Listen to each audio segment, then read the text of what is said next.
আপনার যে ছাত্রদলের সভাপতি, তারাও আমাকে ফোন দেয় বলে আবার মানে এর মধ্যে আবার ওই যে রাকিব ভাই, নাসির ভাই এরাও আমাকে হুমকি-দামকি দেয়।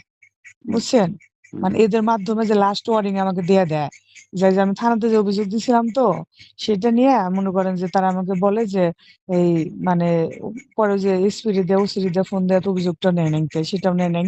তারপরে আবার আমার ফেসবুক আইডি আরো পরে ২ টা খুলছিলাম সেটাও মানে সেটাও ব্যান করে দিছে। পরে আরো ও মানে ও আমারে আরো কিছু হুমকি-দামকি দেয় সেগুলো আমি স্ক্রিনশট দিয়ে রেখে দিছি।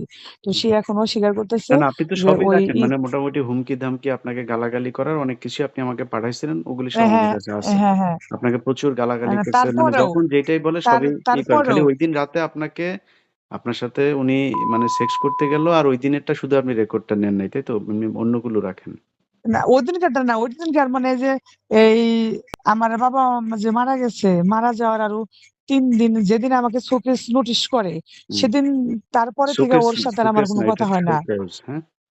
হয়তো শোকেস, যাই হোক আমি শোকেস না। অত হুম। জানি না। হ্যাঁ, শোকজ জি ও বলে। যেদিন থেকে হ্যাঁ, যেদিন এই শোকেস নোটিশ আমাকে দেয়, হুম, সেদিন তারপরে থেকে আর একদিন ওর সাথে আমার ফোনে কথা হয়নি কে। হুম।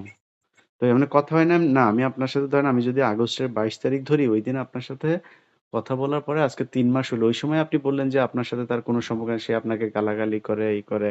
আ কিন্তু এর আগেও আপনার সাথে তার নাকি অনেকবার শারীরিক সম্পর্ক হইছে। হোটেলে গেছেন, বিভিন্ন জায়গায় গেছেন, তার বাসায় গেছেন, আপনার বাসায় আসছে।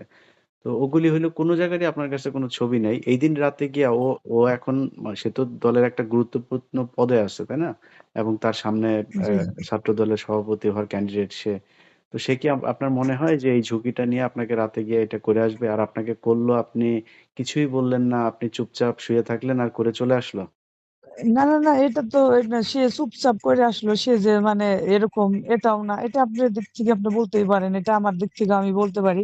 হ্যাঁ, এখন সবকিছু প্রমাণ তো হবে আপনার যেহেতু একটা মামলা আমি করছি। একটা মামলা করছি।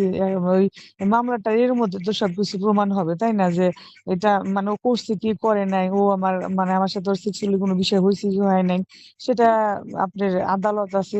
মানে সেখানেই মানে মানে আদালত সব তো মানে আদালতের তারাই বিচার সব করবে। প্রমাণ কিন্তু আমি করবে। একজন গণমাধ্যম হ্যাঁ। কর্মী হিসাবে আপনার কাছে আপনি মানে যৌক্তিক একটা আলাপ হ্যাঁ, জানতে হ্যাঁ, চাচ্ছি, হ্যাঁ, হ্যাঁ। প্রমাণ জানতে চাচ্ছি যে আপনাকে একজন মানুষ ধর্ষণ করলো।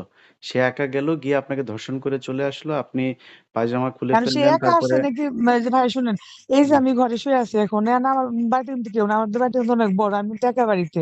মানে একা বাড়িতে আপনি থেকে রাত্রে আমি ঘুমাই আপনার না ভয়ে। আশপাশে কোনো লোকজন নাই, কোনো চিল্লাপাল্লা করেন নাই, কিছুই করেন নাই। ১০ তারিখে গিয়ে আপনাকে না, আপনার ডেট অনুযায়ী ১০ তারিখে আপনি করছেন। ওই ১০ তারিখের ওই সময়ে আমানের অবস্থান ছিল রাজশাহীতে। সে রাকসু নির্বাচনের ওই ক্যাম্পেইন এর ওইখানে ছিল। আপনি ১০